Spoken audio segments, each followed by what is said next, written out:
I'm Rachel West, and I'm with the Crossroads Women's Centre, which is based in the building, and the Global Women's Strike, which is one of the groups in the centre. We were asked to look at the language on women and comment on it, and we did look at it and think that some of it needs updating with some of the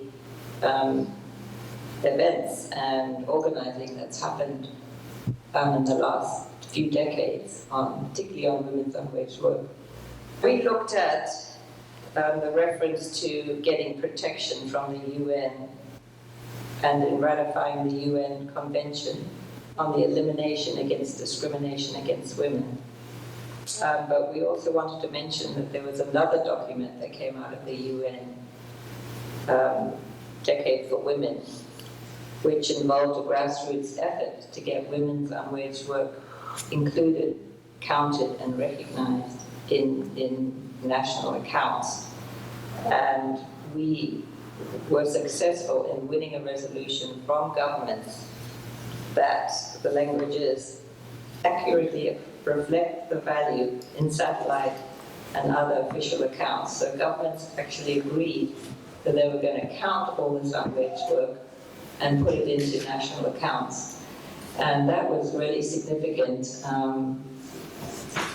but it hasn't been implemented yet.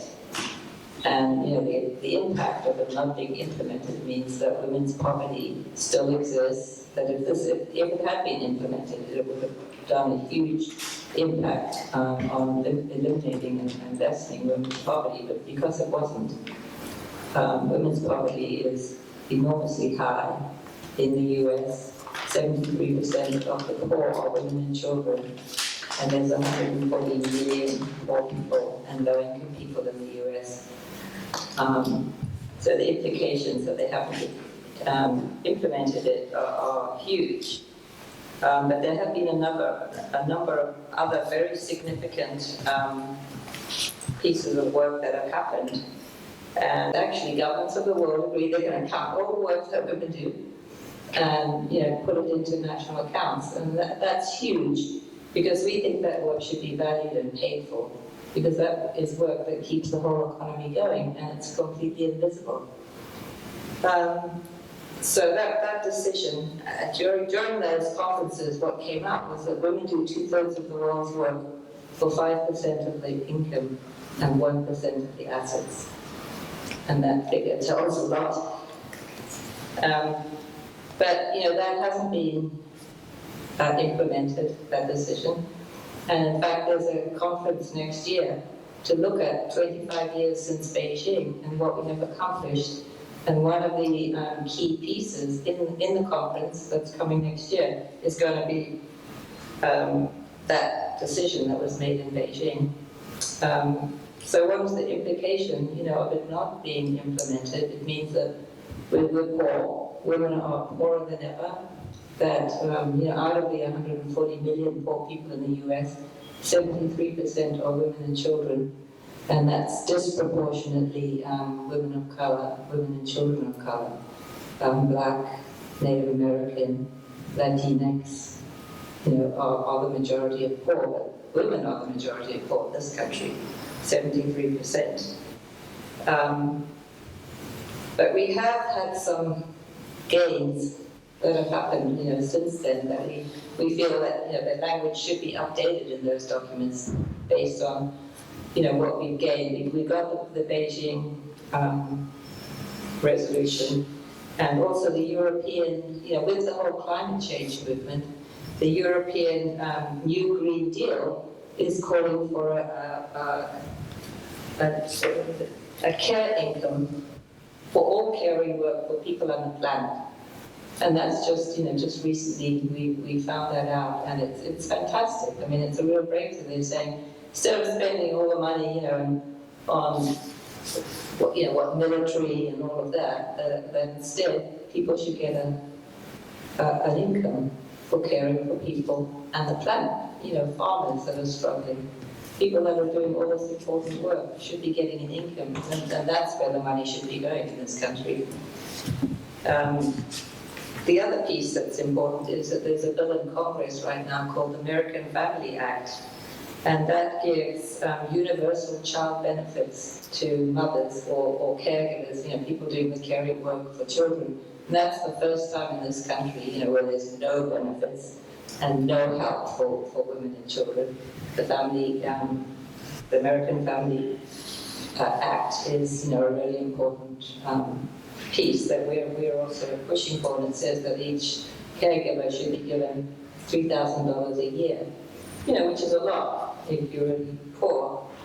So, based on those, we think the paragraph should be updated and reflect that movement to value and get unwaged work paid for, and income for unwaged work.